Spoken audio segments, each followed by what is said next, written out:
இன்னைக்கு hello doctor நிகழ்ச்சியில் antibiotics and anti microbial residence, அதாவது நுண்ணுயிர் எதிர்ப்புகள், அதை குறித்த தகவல்களை கொடுக்கறதுக்காக பொதுநல மருத்துவர் டாக்டர் தினகரன் அவங்க நம்ம கூட இருக்கிறாங்க. அவங்க கூட நம்ம பேசலாம். வணக்கம் சார். வணக்கம்.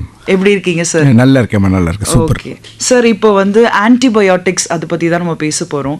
ஸோ பொதுவாகவே இப்போ இருக்கிற சீசன் மழைக்காலம், குளிர்காலம் ஆரம்பிச்சிருச்சு. பொதுவாக எல்லாருக்குமே சளி, இருமல், காய்ச்சல் வருது. ஸோ அவங்களாவே ஓன் மெடிகேஷன்ஸ்லாம் எடுத்துக்கிறாங்க. அப்போது இந்த ஆன்டிபயோட்டிக்ன்றது என்ன, அதோட ஃபங்க்ஷன் என்ன சார்? நார்மலாக பார்த்தீங்கன்னா ஒரு மனுஷனுக்கு பார்த்தீங்கன்னா என்ன விதமான இன்ஃபெக்ஷன்ஸ்லாம் நம்மளுக்கு வரும் அப்படின்னு பார்த்தீங்கன்னா, வைரஸ் இன்ஃபெக்ஷன் இருக்குது, பாக்டீரியல் இன்ஃபெக்ஷன் இருக்குது, ஃபங்கல் இன்ஃபெக்ஷன் இருக்குது, அது இல்லாமல் சில ஏடிபிக்கல் இன்ஃபெக்ஷன் இருக்குது. இதில் அந்த பாக்டீரியல் இன்ஃபெக்ஷன் இருக்குல்ல, இந்த பாக்டீரியல் இன்ஃபெக்ஷன் வரும்பொழுது அதுவும் ஒரு குறிப்பிட்ட லெவலுக்கு மேலே வரும்பொழுது, இப்போ நம்மளோட படைப்பே ஒரு அற்புதமான படைப்பு, நம்ம உடம்புக்குள்ளாரே எதிர்ப்பு சக்தி எல்லாமே இருக்குது. ஸோ அதை மீறி அந்த எதிர்ப்பு சக்தியாலையும் அதை தடுக்க முடியல அப்படின்ற பட்சத்தில் உங்களுக்கு சளி, ஜுரம் அது அதிகமாக இருக்குது.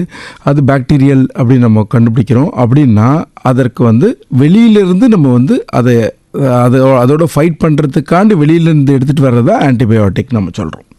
ஸோ அந்த கிருமியை அழிக்கிறதுக்காண்டி நம்ம வெளியிலேருந்து ஆன்டிபயோட்டிக் கொண்டு வரோம். ஸோ இதுதான் அதோட மெயினான பர்பஸ். நம்மளோட பர்பஸ் என்ன அப்படின்னா, இதுதான் நம்மளோட பர்பஸ். ஏன்னா சில நேரங்களில் இப்போ சாதாரண ஒரு ஜுரம் இருக்குது, 1-2 ஈஸியாக கண்ட்ரோல் ஆகக்கூடியது இருக்குது, 1-2 ரொம்ப சூப்பர் பக் அப்படின்னு சொல்லுவோம், ரொம்ப ஈஸியாக அதை கண்ட்ரோல் பண்ண முடியாது. ஸோ அது மாதிரியான கிருமிகளுக்கு, அது மாதிரியான பாக்டீரியாக்களுக்கு நம்ம கரெக்டான ஆன்டிபயோட்டிக் கொடுக்கறதுங்கிறது ரொம்ப ரொம்ப ஒரு முக்கியமான ஒரு உங்கள் சிகிச்சையில் ரொம்ப முக்கியமான சிகிச்சையாக அமையுது நம்மளுக்கு. ஸோ அதனால் antibiotic is very very important. இன்றைக்கி நிறைய பேரை நம்ம ஆன்டிபயோட்டிக் கரெக்டாக யூஸ் பண்ணுறது மூலிமா அதில் நம்ம அந்த அவங்களோட உயிரை நம்ம காப்பாற்றுறதுக்கு நிறைய ஒரு வாய்ப்புகள் கிடச்சிருக்கு நம்மளுக்கு. இப்போ சாதாரணமாக ஒரு சளி, இருமல் ஒரு 2 நாள் 3 நாள் இருந்தாலும் ஆன்டிபயோட்டிக்ஸ் எடுத்துக்கலாமா? அது நாமளே எடுத்துக்கலாமா, இல்லை ப்ரிஸ்கிரைப்டு ஒன்றா இருக்கணுமா? கண்டிப்பாக அது தவறுங்க. எந்த ஒரு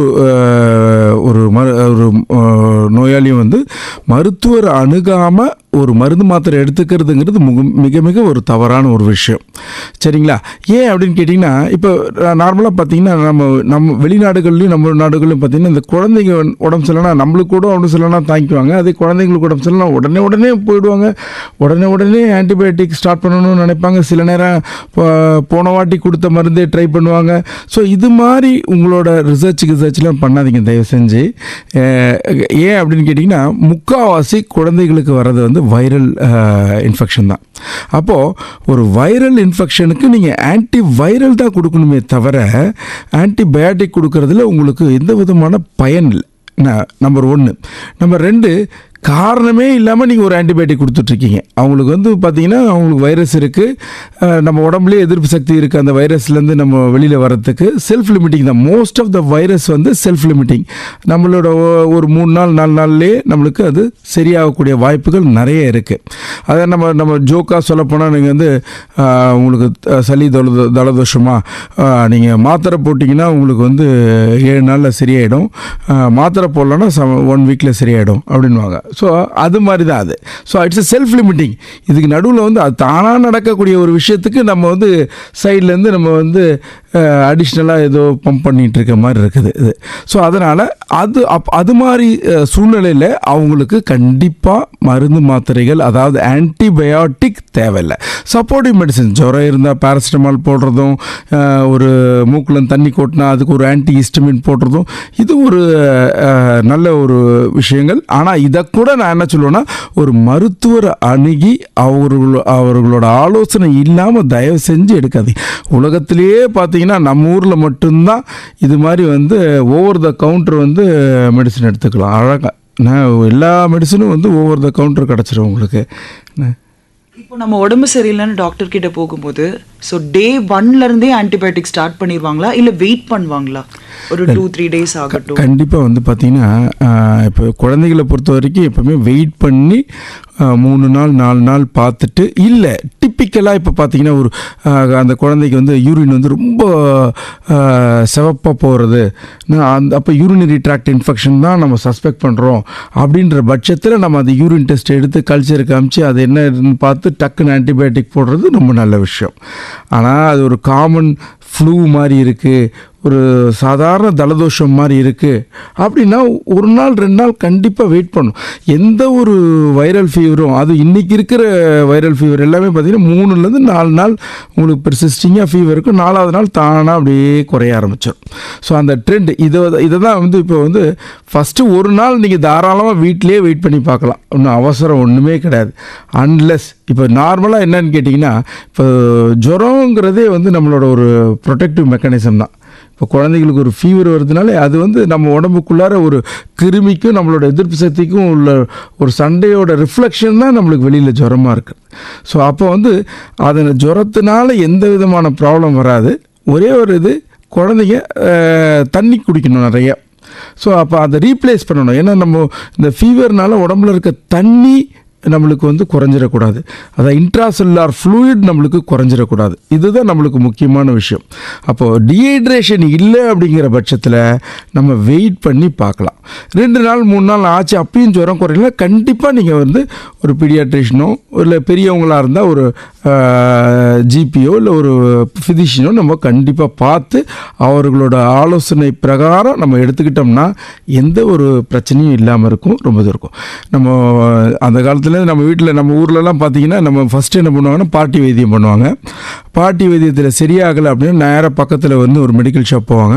ஆனால் எனக்கு சளி ஜுரம்னா தலைவலின்னு அவர் டக்குன்னு ஒரு 6 மாத்திரை எடுத்து கொடுப்பாரு. காலைல ஒன்று நைட் ஒன்று போடுவாங்க. அது ஆக்சுவலாக வைரல் ஃபீவர் 3வது நாள் 4வது நாள் தானாகவே சரியாக போயிருக்கும். இது அடிஷ்னலாக ஒரு இதெல்லாம் மெடிசனை போட்டிருப்பாங்க. இதெல்லாம் சரியாக போகாமல் கடைசியில் 4வது நாள் 5வது நாள் தான் மருத்துவர்கிட்டே வருவாங்க. குழந்தைங்கன்னா மட்டும்தான் இம்மிடியேட்டாக வருவாங்க. பெரியவங்க வயதானவங்கெல்லாம் பார்த்தீங்கன்னா மேக்ஸிமம் தள்ளி போட்டு டாக்டர்கிட்ட வரும்போதே எல்லா பிரச்சனையும் காம்ப்ளிகேஷன்லாம் உருவாக்கிட்டு தான் வராங்க இன்றைக்கி இருக்கிற சூழ்நிலையில். ஸோ அது மாதிரி நேரங்களில் கண்டிப்பாக மருத்துவர் வந்து அழகாக செக் பண்ணி பார்த்துட்டு அது ஒரு பாக்டீரியல் இன்ஃபெக்ஷனாக இருக்கும் அப்படின்னு சஸ்பெக்ட் பண்ணார்னா அவர் ஆன்டிபயோட்டிக் ஸ்டார்ட் பண்ணலாம்.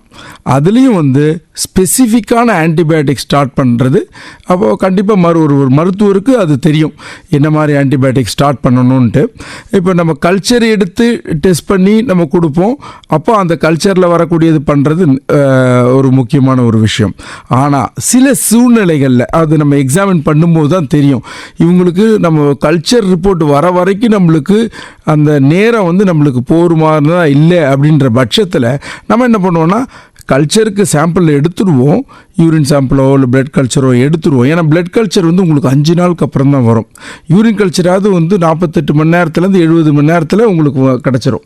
ஆனால் வந்து பிளட் கல்ச்சர் பொறுத்த வரைக்கும் 5 நாள் ஆகும். அது வரைக்கும் 5 நாள் வரைக்கும் அந்த உடல் வந்து நம்ம கஷ்டப்படுற அளவுக்கு விடணும்னு அவசியம் கிடையாது.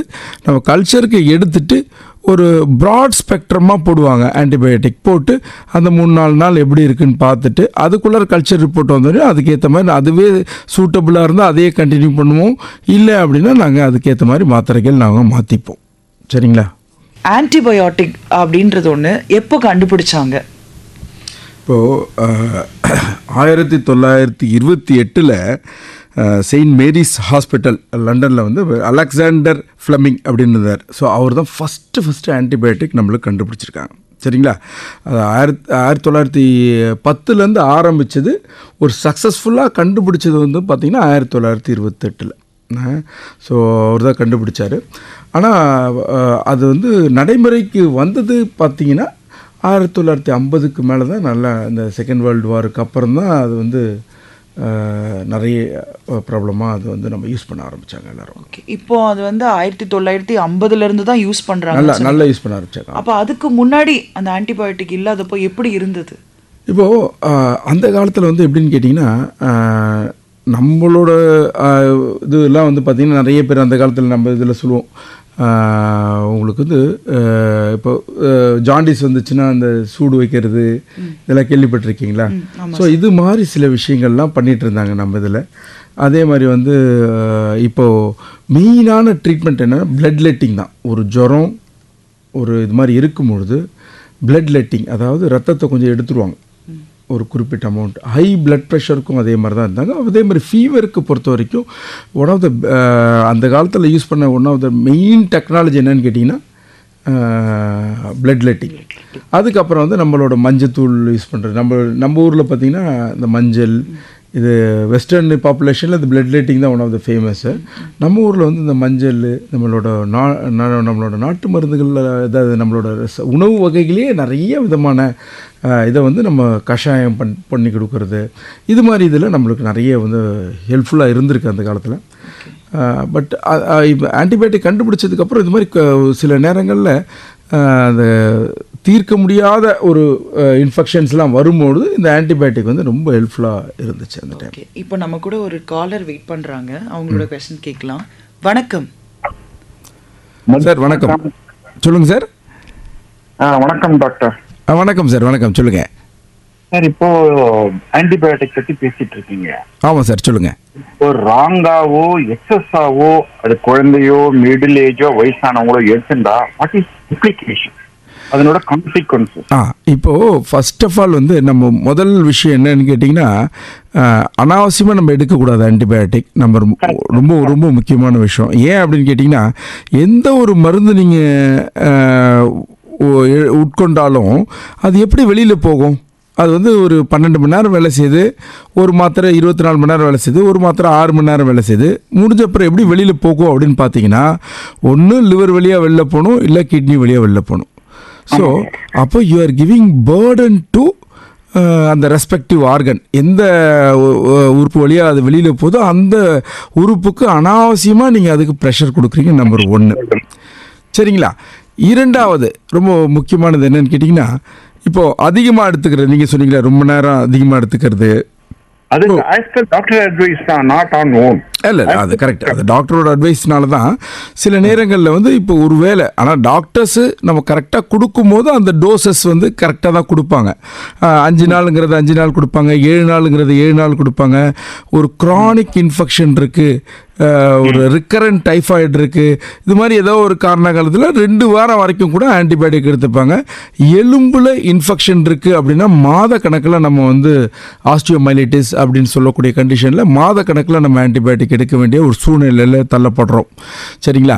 இப்போ அதெல்லாம் நம்ம அதுபடி தான் எடுப்பாங்க. ஆனால் அதை மீறி இப்போ ஃபார் எக்ஸாம்பிள் வந்து எனக்கு வந்து ஒரு 90% சரியாக போச்சு, இன்னொரு 10% சரியாக போடலன்னு சில மக்கள் என்ன பண்ணுவாங்க, அதே ஆன்டிபயோட்டிக் ஒரு கோர்ஸ் எக்ஸ்ட்ரா போடலாம் அப்படின்னு சொல்கிறதுக்கும் வாய்ப்பு இருக்குது. அப்போ என்ன ஆகிடும்னு கேட்டிங்கன்னா, நம்ம உடம்புல வந்து அந்த ஆன்டிபயோட்டிக்கை பார்த்து அது வந்து ரெசிஸ்டன்ட் ஃபார்ம் பண்ணக்கூடிய ஒரு இது இருக்கும். அதாவது அந்த பாக்டீரியாவோட டிஎன்ஏ வந்து உள்ளார என்ன பண்ணும், அது டிஎன்ஏ ஸ்ட்ரக்சரோ இல்லை செல் இதுவோ ஏதோ ஒரு வகையில் அது என்ன பண்ணோன்னா தன்னோட இதை வந்து ஷேப்பையோ ஒரு இதையோ வந்து சேஞ்ச் பண்ணிக்கும். டிஎன்ஏ சேஞ்ச் பண்ணிக்கிறது மூலிமா அந்த ஆன்டிபயோட்டிக்கு அந்த ரெசிஸ்டன்ட் ஃபார்ம் பண்ணிடும். ரெசிஸ்டன்ட் ஃபார்ம் பண்ண அந்த பாக்டீரியா அப்படியே இருந்துச்சுன்னா அது என்வரான்மெண்டல் உள்ள வந்துடும். அதாவது ஒரு அந்த எப்போ நீங்கள் இப்போ ஒரு பென்சிலின் ரெசிஸ்டன்ட்னா அந்த பென்சிலின் போட்டாலும் சரியாகாத கூடிய ஒரு பாக்டீரியா வந்துடும். அப்போ என்ன ஆயிடுது, அது ஒரு புது ஒரு கிருமி. இப்போ இதுக்காண்டி புதுசாக நாங்கள் வந்து ஒரு ஆன்டிபயோட்டிக் கண்டுபிடிக்கணும். ஸோ அப்போ இது மாதிரி தான் இப்போ பார்த்தீங்கன்னா வெளிநாடுகளில் பார்த்தீங்கன்னா இன்னும் சில பேசிக் மெடிசின்ஸ் நல்லா வேலை செய்யுது. மேல் நாடுகளில் பார்த்தீங்கன்னா பேசிக் மெடிசினே வந்து ரொம்ப அற்புதமாக வேலை செய்கிறது. வெரஸ் நம்ம ஊரில் வந்து அந்த ஆன்டிபயோட்டிக் ரெசிஸ்டன்ட் கொஞ்சம் அதிகம். அப்போ வந்து பார்த்திங்கன்னா இப்போ எங்கள் கூட படித்தவங்க சில பேர் வெளிநாடுகளில் இருக்கும்போது அவங்க வந்து நாங்கள் வந்து இது மாதிரி கார்பிபினம்லாம் யூஸ் பண்ணுறோம் அப்படின்னா, என்னது கார்பிபினம்லாம் யூஸ் பண்ணுறீங்களா, அதெல்லாம் நாங்கள்லாம் இங்கெல்லாம் வந்து பார்த்ததே கிடையாது அந்தளவுக்கு. அதாவது ரொம்ப ரேராக யூஸ் பண்ணக்கூடியது. நாங்கள் 1000 பேர் 2000 பேரில் தான் ஒருத்தருக்கு யூஸ் பண்ணுவோம் அப்படின்ற நிலைமையில் இருக்கக்கூடிய ரெசிஸ்டண்ட்டு நம்ம ஊரில் பார்த்திங்கன்னா அதிகமான ரெசிஸ்டன்ட் இருக்குது.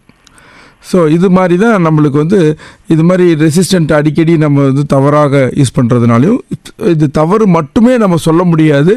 ப்ளஸ் மியூட்டேஷன் ஆஃப் த பாக்டீரியாவும் உங்களுக்கு வந்து மாறிக்கிட்டே இருக்கிறதுனால இந்த ரெசிஸ்டண்ட் வந்து அப்போ நம்ம கையில் இருக்கிற விஷயத்த நம்ம கண்ட்ரோல் பண்ணணும்ல. அனாவசியமாக ஆன்டிபயோட்டிக் எடுக்கிறது கட் பண்ணலாம். இந்த வைரஸ்க்கு போயிட்டு நம்ம ஆன்டிபயோட்டிக் எடுக்கிறது கட் பண்ணலாம். அதே மாதிரி சொல்கிற டைமு முக்கால்வாசி நேரம் என்ன பண்ணுவாங்க, டாக்டர் 5 நாள் எழுதுனா 2 நாளில் சிம்டம்ஸ் சரியாக போயிடும். சிம்டம்ஸ் சரியாக போனோடனே என்ன பண்ணிடுறாங்க, நம்ம தான் நல்லாயிட்டோமே அப்படின்னு விட்டுறாங்க. அப்போ விட்டுட்டா ஃபுல்லாக பாக்டீரியா எராடிகேட் ஆகலை. எராடிகேட் ஆகிறதுக்கு 1 வீக் ஆகும். நீங்கள் 3ஆவது நாள் விட்டுட்டீங்க. அப்போ உள்ளர இருக்கிற ஆன்டிபயோட்டிக் உள்ளே இருக்கிற ஒரு ஆன்டிபயோட்டிக்கோட இதுவும் இருக்கும், ப்ளஸ் வந்து பாக்டீரியாஸ் நிறைய இருக்கும். அப்போ அந்த நிறைய பாக்டீரியாஸ் என்ன பண்ணும், இந்த ஆன்டிபயோட்டிக்கோட ஃபுல் இது கற்றுக்கிட்டு தன்னோட டிஎன்ஏ ஸ்ட்ரக்சரையோ தன்னோட இதை வந்து மாற்றிக்கும். அதன் மூலிமா உங்களுக்கு ஈஸியாக வந்து அந்த ரெசிஸ்டன்ட் ஃபார்ம் பண்ணிடும். அப்போ என்ன ஆகிடுது, திருப்பி ரிக்கரண்ட் வரும். உங்களுக்கு ரிக்கரண்ட் வரும்போது இதே மாத்திரைகள் போடும்போது உங்களுக்கு வேலை செய்யாமல் போயிடும்.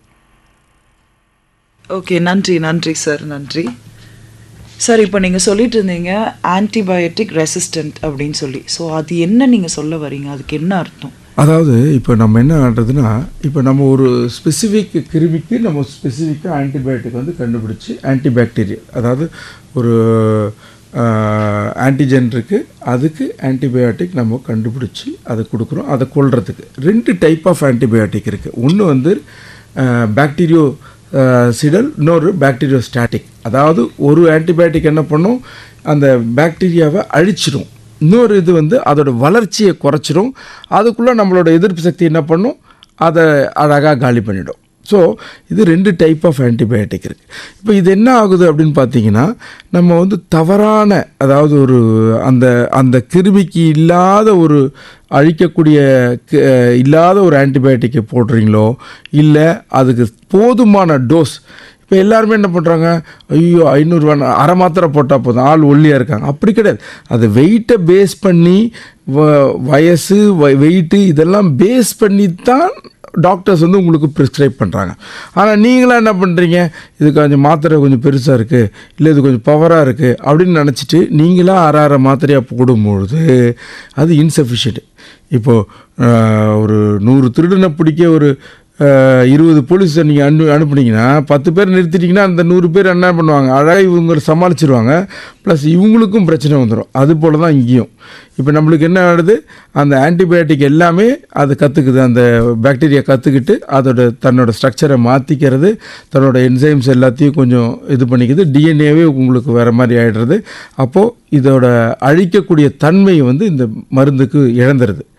அப்போ இந்த கிருமி இவர் மூலிமா இன்னும் 4 பேருக்கு பரவும் பொழுது அந்த வந்து ரெசிஸ்டண்ட்டான கிருமியாக உங்களுக்கு பரவுது.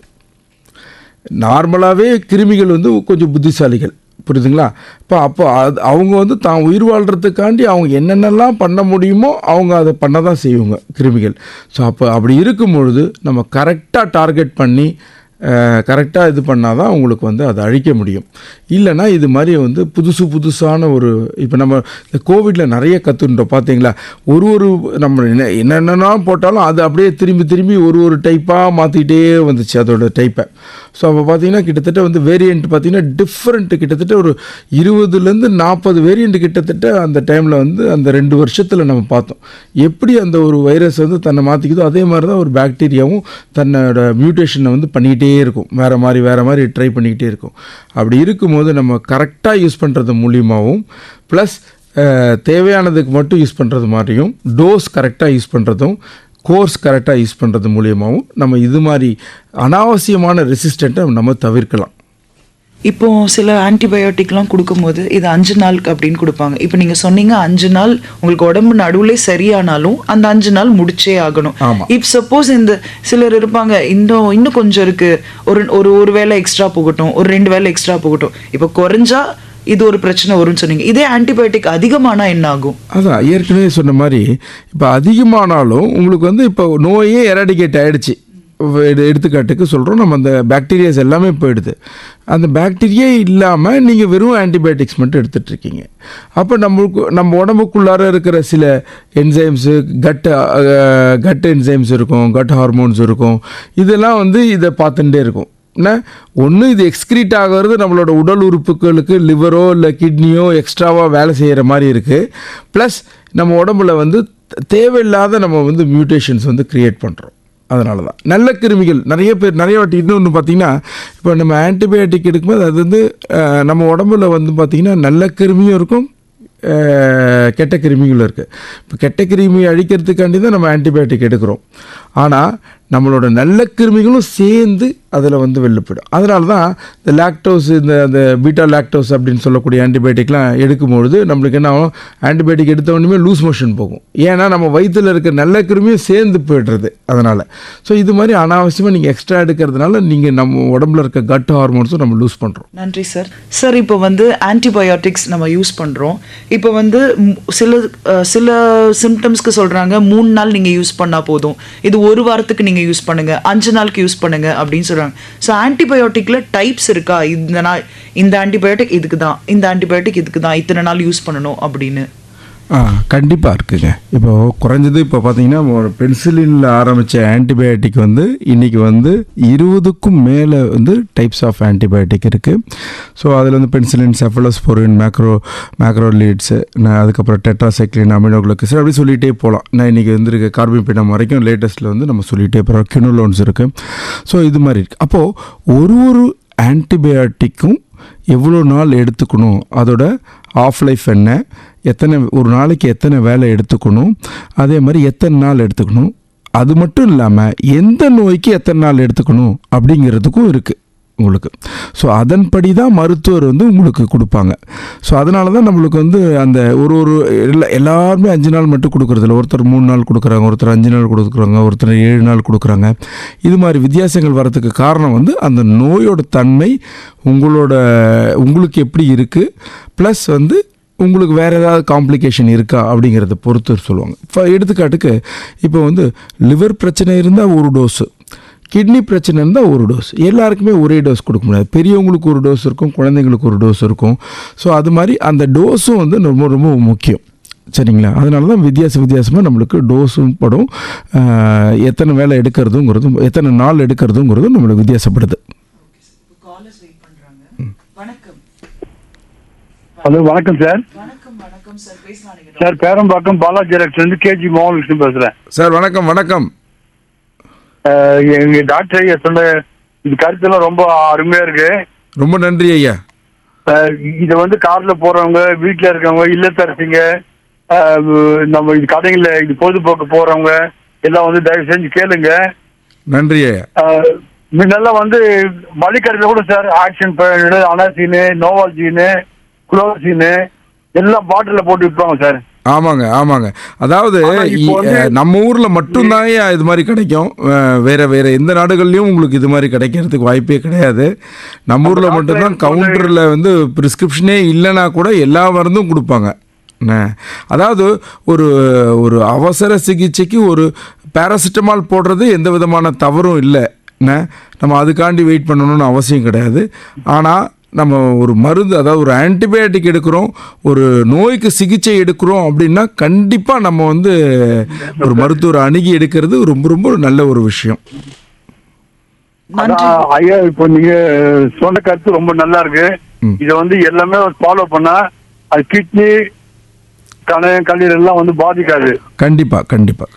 நன்றி சார். ரொம்ப நன்றி டாக்டர் ஐயா. நன்றி ஐயா. நன்றி. வணக்கம். ஹலோ, வணக்கம் சார். வணக்கம், பேசுங்க. வணக்கம் சார். இப்போ வணக்கம் சார். சொல்லுங்க. மூச்சு வாங்குது இல்லையா, அந்த வீசிங் ப்ராப்ளம் இருக்குது இல்லையா? ஆமா. அப்ப அவங்க வந்து ஒரு 3 மாசத்துக்கு அவங்க மருந்து எழுதி கொடுக்குறாங்க, மாத்திரை. அதை சாப்பிடுறோம். ஆமா.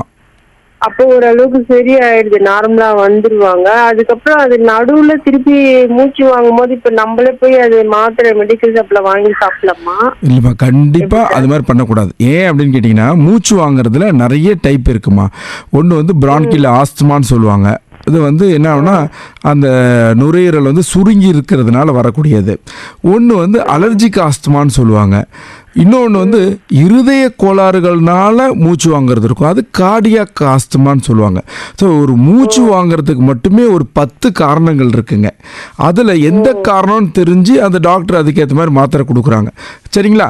இப்போ அலர்ஜி ஆஸ்துமானா இப்போ அந்த சீசனுக்கு மட்டும்தான் மழை காலங்களில் கொடுப்பாங்க.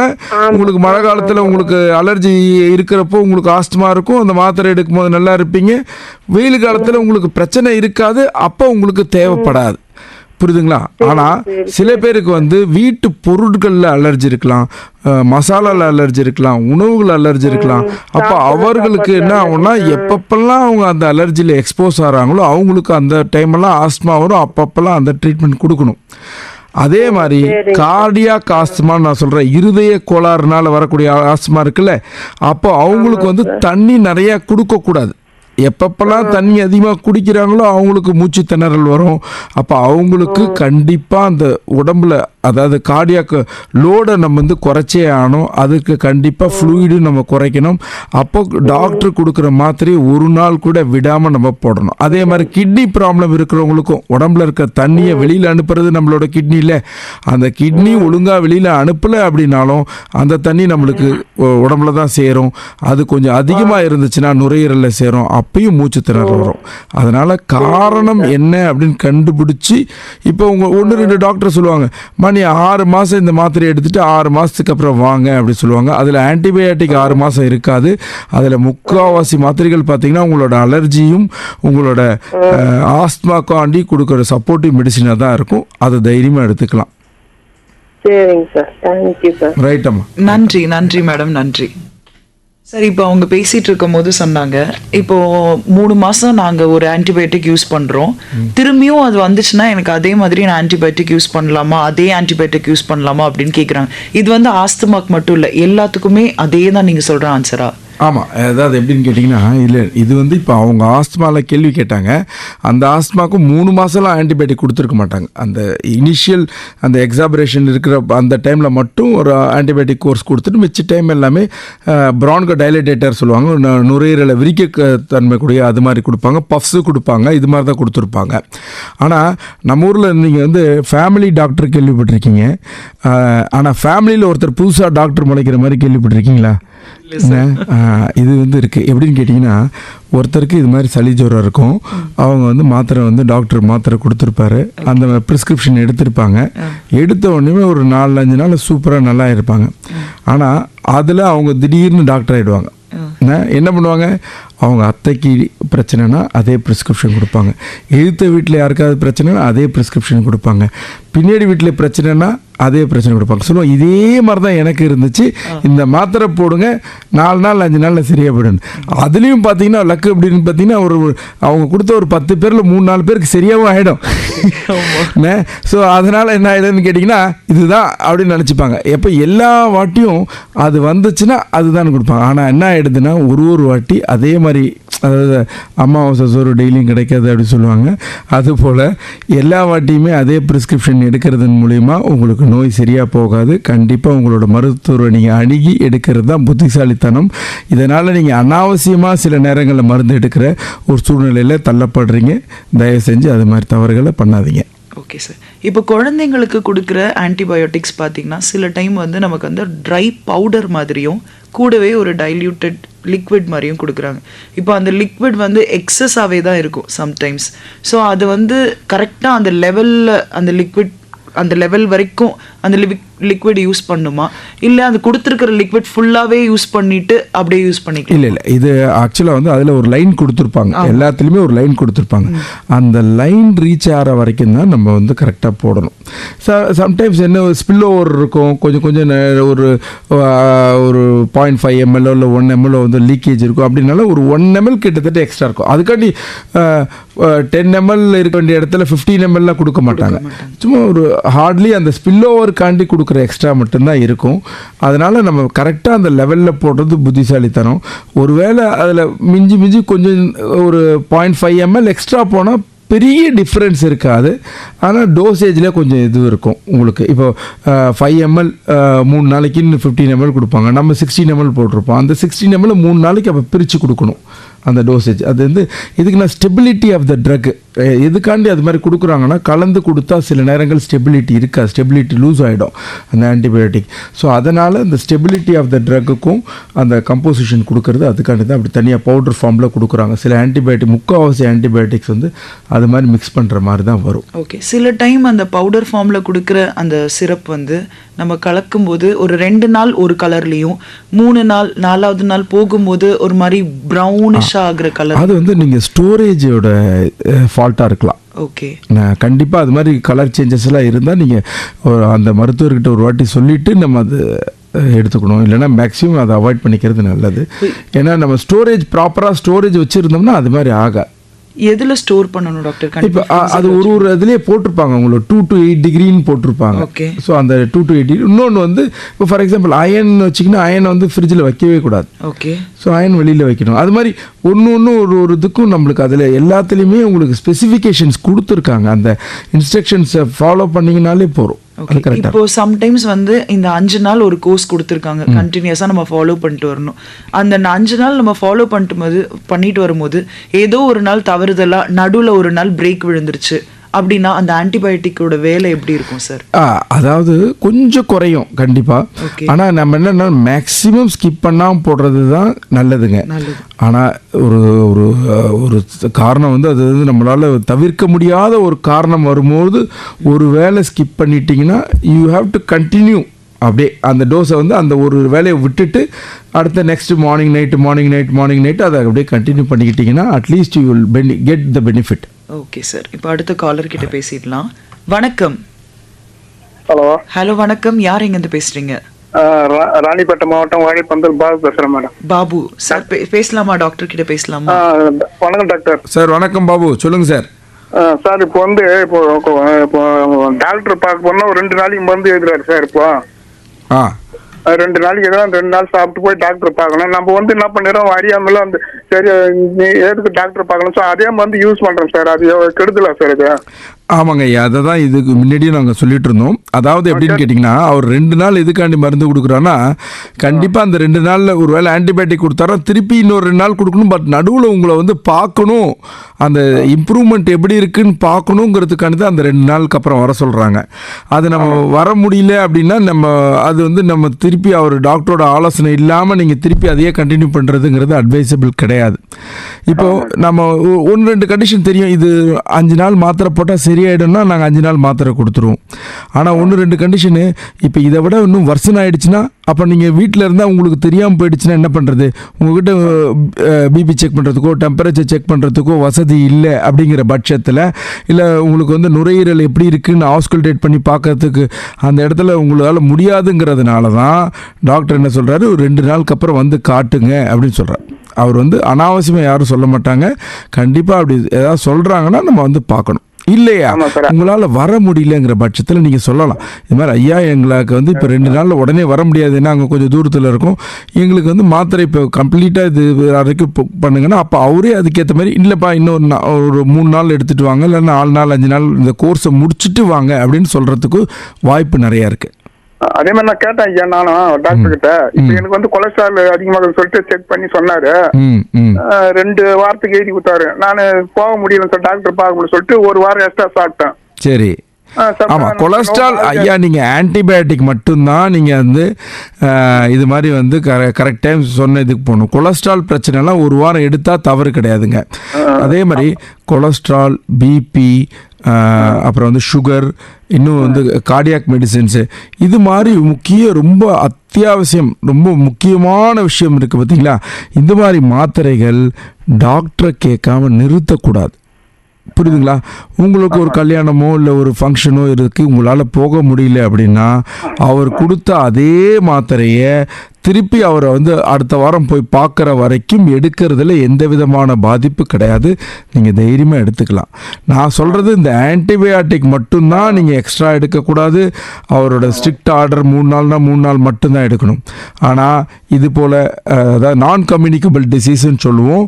அதாவது BP, sugar, cholesterol, heart problem, asthma, இது மாதிரி ப்ராப்ளங்களுக்கு நீங்கள் உங்களோட மெடிசின்ஸை தொடர்ந்து எடுக்கிறது தான் புத்திசாலித்தனம். ஆமா சார். இதுவும் நான் டாக்டர் இப்ப கூட 2 நாளைக்கு முன்னாடி டாக்டர் போய் பார்த்தேன். அந்த மருந்து பரிந்துரை பண்ணிருக்கேன், கொலஸ்ட்ரால் சாப்பிடலாம்னு சொல்லிட்டு. கண்டிப்பா அது என்ன பண்ணுவாங்கன்னா ஒரு 2 மாசம் இல்லை 3 மாசத்துக்கு ஒரு வாட்டி கொலஸ்ட்ராலை பார்த்துட்டு அந்த டோஸ் ஆல்ட்ரேஷன் பண்ணுவாங்க.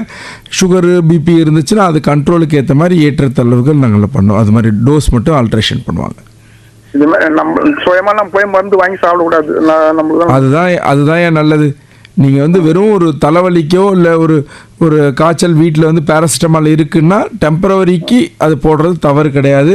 அதுக்கு மேலே நீங்கள் மாத்திரை வாங்கணுன்னா ஒரு மருத்துவர் அணுகி வாங்குறது தான் புத்திசாலித்தனம். நம்மளோட உடல் உறுப்புகளை காப்பாற்றிக்கலாம், எந்த சைடு எஃபெக்ட் இல்லாமல் தைரியமாக இருந்துக்கலாம். நன்றி சார், நன்றி கால் பண்ணதுக்கு. நன்றி சார். இப்போ வந்து பேசிகிட்டு இருக்கும்போது சொன்னோம், இப்போது ஒரு மாதம் ஒரு குழந்தைக்கு உடம்பு சரியில்லை, இல்லை ஒரு பெரியவங்களுக்கே உடம்பு சரியில்லை.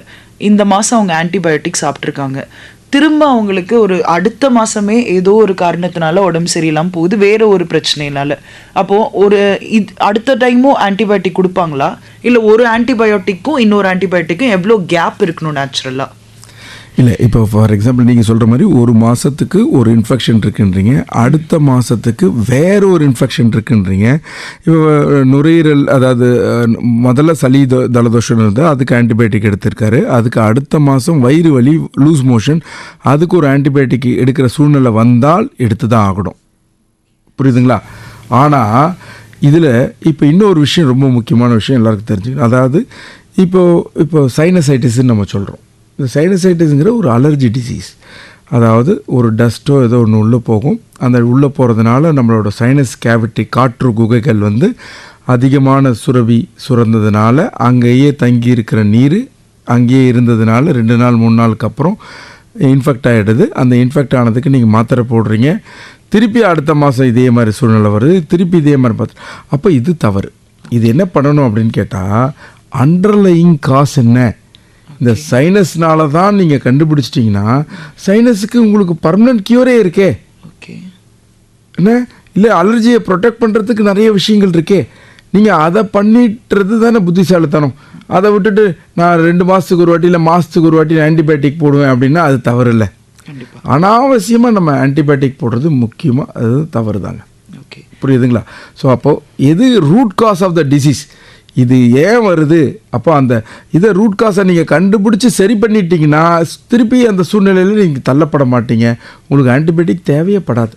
ஓகே, இப்போ நம்ம வந்து இந்த மாதம் நம்ம ஆன்டிபயோட்டிக் எடுத்திருக்கோம். இப்போ நிறைய பேர் சொல்லுவாங்க, ஆன்டிபயோட்டிக் எடுத்ததுனால, நிறைய மாத்திரைகள் எடுத்ததுனால யூரின்லாம் ரொம்ப மஞ்சளாக இருக்குது, நம்ம பாடி வந்து ரொம்ப மருந்துனால ரொம்ப தாக்கப்பட்டிருக்கு, ரொம்ப பலவீனம் ஆயிடுச்சு அப்படின்னு சொல்லுவாங்க. ஸோ அந்த டைமில் நம்ம என்ன மாதிரியான உணவுகள் எடுத்துருக்கணும் ஒரு ஆன்டிபயோட்டிக் நம்ம சாப்பிடும்போது? இப்போ மெயினாக என்னென்னு கேட்டிங்கன்னா, நார்மலாக வந்து ஆன்டிபயோட்டிக் இன்டியூஸ்டு வந்து ஒரு 2-3 ப்ராப்ளங்கள் வரும். யூரினில் அவ்வளோவா வராது. மஞ்சளாக போகுதுன்னா சம்டைம்ஸ் அந்த சப்ளிமெண்ட்ஸ் சில மெடிசின்ஸ் கொடுத்துருப்பாங்க. அந்த சப்ளிமெண்ட் மெடிசினோட கலர் கூட சில நேரங்களில் உங்களுக்கு அது மாதிரி மஞ்சளாக போகும். ஆனால் எரிச்சலோடு வருது அப்படின்னா அது ஒரு ப்ராப்ளம்னு அர்த்தம். அதை நம்ம தண்ணி நிறைய குடிச்சிருக்க மாட்டாங்க. ஸோ ஏற்கனவே அவங்க ஃபீவர், அந்த ஜலதோஷம், இல்லை அந்த ஒரு இன்ஃபெக்ஷன்னால உடம்புல இருக்க தண்ணி எல்லாம் வற்றி போயிருக்கும். ப்ளஸ் இவங்க ஆன்டிபயோட்டிக் எடுக்கிறாங்க, அப்பயும் தண்ணி குடிக்கல, வெறும் கம்மியாக தண்ணி குடிச்சிருக்காங்க. அப்போ தண்ணி கம்மியானதுனால வரக்கூடியது தான் இந்த டிஸ்கலரேஷன். புரியுதுங்களா? அப்போ ஒரு மருந்து மாத்திரை எடுக்கிறாங்க, ஒரு நோயில் அதாவது இருக்காங்க, ஒரு சளி ஜலதோஷத்தில் இருக்காங்கன்னா அவங்க தண்ணி நிறைய குடிக்கணும். ட்ரிங்க் பிளென்டி ஆஃப் வாட்டர் நம்ம சொல்கிறோம். எக்ஸப்ட் ஒரு 2-3 கண்டிஷன் சொல்கிறோம். Liver failure, kidney failure and heart failure. இந்த மாதிரி 3 ஃபெயிலியர் பேஷண்ட்ஸ் மட்டும்தான் தண்ணி குடிக்கக்கூடாது.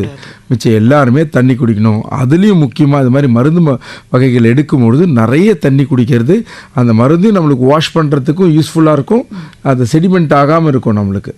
இது ரொம்ப ரொம்ப யூஸ்ஃபுல். அதே நல்ல உணவுகள், நல்ல பச்சை காய்கறிகள் நிறைய எடுத்துக்க சொல்கிறோம், சத்துள்ள ஆகாரங்கள் எடுக்க சொல்கிறோம், பேலன்ஸ்டு டயட் எடுக்க சொல்கிறோம். அப்புறம் நம்ம இப்போ மாத்திரை எடுக்கும்போது நம்மளுக்கு வயிற்றுல போகிறது, வயிறில் நிறைய பேருக்கு கேஸ்ட்ரிக் இரிட்டன்ட் இருக்கும். இன்றைக்கி கேஸ்ட்ரிக் வந்து நார்மலாகவே நம்மளோட லைஃப் ஸ்டைல் வந்து ஃபாஸ்டான லைஃப் ஸ்டைலு, நிறைய ஸ்ட்ரெஸ்னாலேயே கேஸ்ட்ரைட்டிஸ் நிறைய பேர் இருக்காங்க. உணவு வகைகள் சுத்தமாக போயிடுத்து, ஜங்க் ஃபுட்டு நிறைய ஆகிடுத்து, உணவு வகைகள் நேரத்துக்கு யாரும் எடுத்துக்க முடியல. இது எல்லாமே நம்மளுக்கு காஸ் பண்ணும்போது இன்னொரு நீங்கள் ஆன்டிபயோட்டிக் எடுக்கும்போது கண்டிப்பாக that can cause you gastritis. So அப்போ அந்த கேஸ்ட்ரைட்டிஸ் வராமல் இருக்கிறதுக்கு டாக்டரே என்ன பண்ணுவார்னா உங்களுக்கு ப்ரொடெக்ஷன் டேப்லெட் பிபிஐ கொடுத்துருவார். அந்த ப்ரோட்டான் பம்ப் இன்ஹிபிட்டரோ இல்லை H2 பிளாக்கர்ஸோ ஏதோ ஒன்று உங்களுக்கு ஆசிட் அதிகமாக சுரக்காத மாதிரி ஒரு மாத்திரை கொடுத்துருவார். ஒரு வேளை அது கொடுக்கலன்னா நீங்கள் அதை சப்ளிமெண்ட் எடுத்துக்கிறது ரொம்ப ரொம்ப நல்லது. சரிங்களா? அப்போ நம்ம டாக்டர்கிட்ட சொல்லணும், இது மாதிரி எனக்கு வந்து மாத்திரை சாப்பிட்டா வயிறு எரிச்சல் அதிகமாக வருதுன்னு சொன்னோம்னா அவர் கண்டிப்பாக அந்த சப்ளிமெண்ட் கொடுத்துருவார். ஆசிட் நியூட்ரலைசர் இருக்குது. இதெல்லாம் எடுத்துக்கிட்டால் இந்த ஆன்டிபயோட்டிக்கோட சைடு எஃபெக்ட்ஸை நம்ம அழகாக தவிர்த்துக்கலாம். ஓகே, மேக்ஸிமம் ஒரு ஆன்டிபயோட்டிக்னால இன்னும் அதிகமான சைடு எஃபெக்ட் வர முடியும் சார்? இல்லை நீங்கள் அனாவசியமாக நீங்கள் எடுத்துக்கிறதுனால சில ஆன்டிபயோட்டிக்லாம் பார்த்தீங்கன்னா இப்போது ஜென்டாமைசினு இது மாதிரி மெடிசன்லாம் லட்சத்தில் ஒருத்தருக்கு காது கேட்காம போயிடும். ஓகே, நிறையா எடுத்துக்கிட்டது மூலிமா kidney failure, acute renal failure இது மாதிரி இருக்கும். ஆல்ரெடி லிவரில் பாதிக்கப்பட்டவங்க அந்த ஹெப்பாட்டிக் இதில் வழியாக ரிலீஸ் ஆகக்கூடிய ஆன்டிபயோட்டிக் நீங்கள் நிறைய எடுத்தீங்கன்னா கண்டிப்பாக அதில் லிவரோட பாதிப்பு ஏற்படுத்தலாம். ஓகே சார், ரொம்ப அருமையான தகவல் கொடுத்தீங்க சார். இப்போது பொதுவாகவே ஒரு ட்ரெண்ட் வந்துருச்சு, ஒரு பிரச்சனை ஒன்று வந்துச்சு, சாதாரண ஒரு வயிற்று வலி, ஒரு ஸ்டொமக் அப்செட் அப்படின்னாலே உடனே ஒரு கூகுள் எடுத்துடுறாங்க, உடனே எல்லாத்தையும் ஸ்க்ரால் பண்ணி பார்த்துடுறாங்க. டாக்டர்கிட்ட போகிறதுக்கு முன்னாடி அவங்க டாக்டர்கிட்ட போய் உட்காரும் போதே எனக்கு இந்த பிரச்சனை, நான் இதை பார்த்தேன். ஸோ இது நீங்கள் எப்படி ஃபேஸ் பண்ணி உங்கள் ரியல் லைஃப் எக்ஸ்பீரியன்ஸ் சொல்லுங்கள் இதை பற்றி. இது நிறைய இப்போ ஃபேஸ் பண்ணிகிட்டு இருக்கோம். அவங்களுக்கு ஃபஸ்ட்டு வந்து அவங்க பக்கத்தில் இருக்கவங்க இப்போ நீங்கள் டெக்னாலஜிலாம் வந்தவுடனே இது யாருக்கெல்லாம் டெக்னாலஜி யூஸ் பண்ணுறாங்களோ அவங்களாம் வந்து ஃபஸ்ட்டு வந்து கூகுள் டாக்டர் தான் பார்ப்பாங்க. ஓகே, அதுக்கப்புறம் தான் நீங்கள் டாக்டரை பற்றி யோசிப்பாங்க. முதல்ல கூகுள் டாக்டரு, அதுக்கப்புறம் ஃப்ரெண்ட்ஸு, அதுக்கப்புறம் தான் டாக்டர். இவங்கெல்லாம் ஃபெயில் ஆனதான். இப்போ நம்ம ஊரில் நம்ம வீட்டிலலாம் வந்து இப்போ கரண்ட்டு போயிடுச்சுன்னா யாரை கூப்பிடுவோம்? ஒரு எலக்ட்ரிஷியனை கூப்பிடுவோம். ஆனால் மெடிசினில் மட்டும்தான் உடம்பு சரியில்லைன்னா எங்கள் சித்தப்பா சொன்னாங்க, இல்லை அங்கிள் சொன்னாங்க, இல்லை நான் கூகுளில் பார்த்தேன் அப்படிங்கிற இதெல்லாமே இன்றைக்கி வந்து நிறைய ட்ரெண்ட் ஆகிடுது. ஸோ கூகுள் டாக்டர் நிறைய ஈவன் சில இதில் நம்ம வாட்ஸ்அப்பில் இதெல்லாம் பார்க்கலாம், உங்களுக்கு ஸ்டேட்டஸ்லாம் கூட 1-2 கிளினிக்கில் வந்து கூகுள் டாக்டர் வந்து இது அவாய்ட் பண்ணணும் அப்படிங்கிற மாதிரி ஒரு பிக்சர்ஸ் எல்லாமே போட்டிருப்பாங்க. ஸோ அந்த அளவுக்கு இப்போ எடுத்துக்காட்டுக்கு நாங்களே நிறைய பேஷண்ட்ஸ் பார்க்குறோம். இப்போ எடுத்துக்காட்டுக்கு நாங்கள் ஒரு பேஷண்ட் பார்க்குறேன். இப்போ அவங்க என்ன சொல்கிறாங்கன்னா, நம்ம வந்து உடனே பார்த்து இது மாதிரி எனக்கு வந்து கோல்டு இருந்துச்சு சார், இது மாதிரி ஒரு 7 டேஸாக கோல்டு இருந்துச்சு அப்படின்னு சொல்லிகிட்ருக்காரு. அப்போ நான் உடனே ப்ரிஸ்கிரிப்ஷன் எழுத ஆரம்பிக்கும்போது முதல்ல நம்ம வந்து டேப்லெட்டை நம்ம அசித்ரால் எழுதலாம் அப்படின்னு நம்ம ஒரு அசித்ரோமைசின் அப்படின்னு ஒரு மருந்து இருக்குது. ஸோ அதை எழுத போகிறோன்னா எழுதுறதுக்கு முன்னாடி சார் இப்போ ஒரு 3 நாளாக அதை அசித்ரால் போட்டு முடிச்சிட்டேன் சார் கோர்ஸ் அப்படின்னாங்க. சரி ஓகே, அசித்ரால் முடிஞ்சுதா, சரி அதை போட்டு உங்களுக்கு கேட்கல, சரி ரைட்டு ஓகே.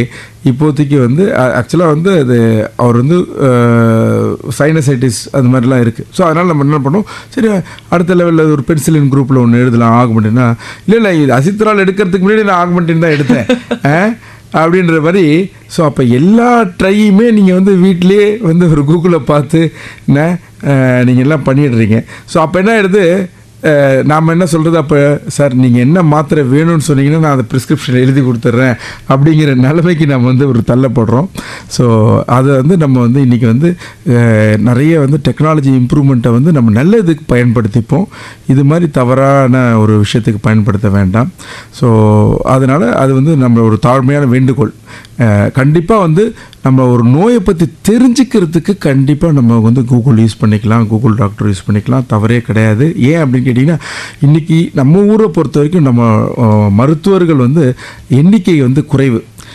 இத்தனை நோயாளிகளுக்கு இத்தனை டாக்டர்னு சொல்கிறத பார்த்திங்கன்னா நம்ம ஊரில் ரொம்ப ரொம்ப ரொம்ப குறைவு நம்மளுக்கு.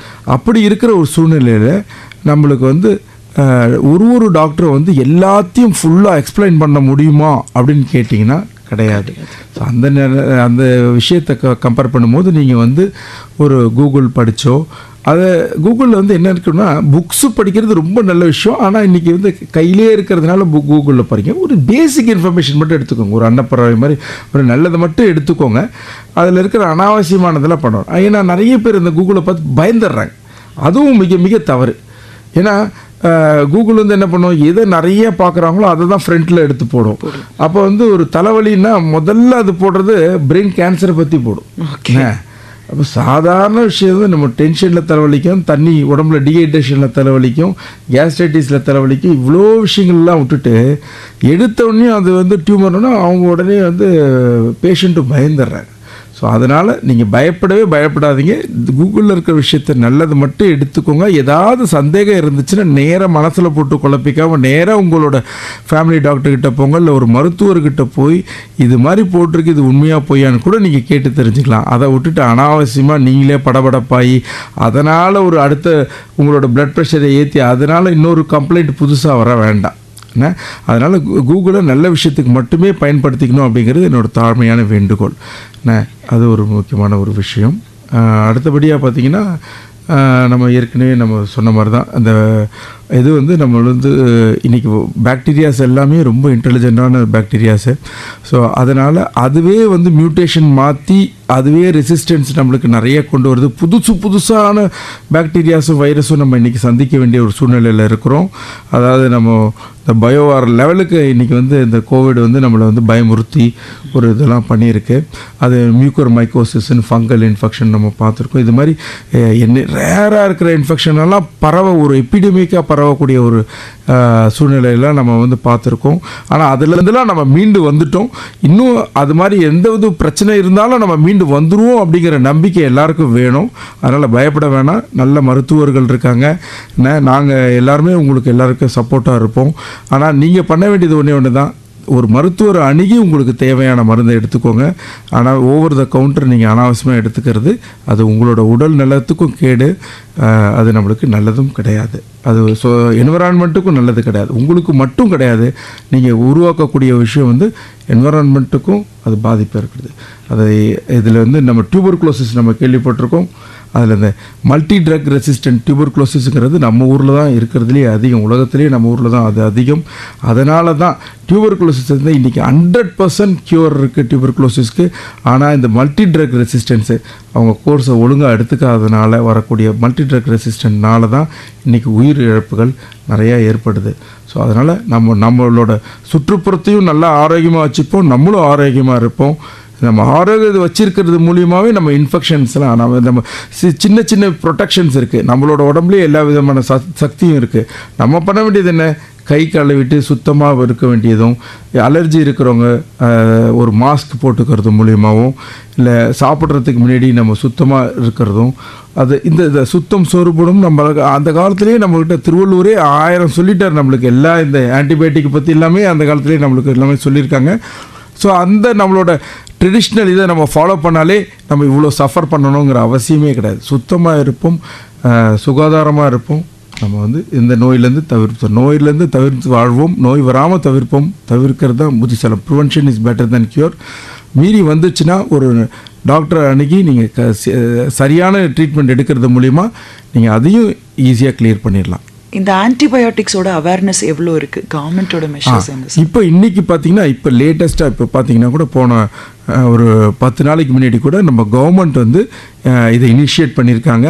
நார்மலாக இந்த ப்ரைவேட் செக்டாரில் சில ஆர்கனைசேஷன்ஸ் இருக்குது இந்த ஆன்டிபயோட்டிக் ரெசிஸ்டன்ஸ் பற்றி. இப்போ நம்ம தமிழ்நாடு கவர்மெண்ட் வந்து நம்ம அப்ரிஷியேட் பண்ணணும்.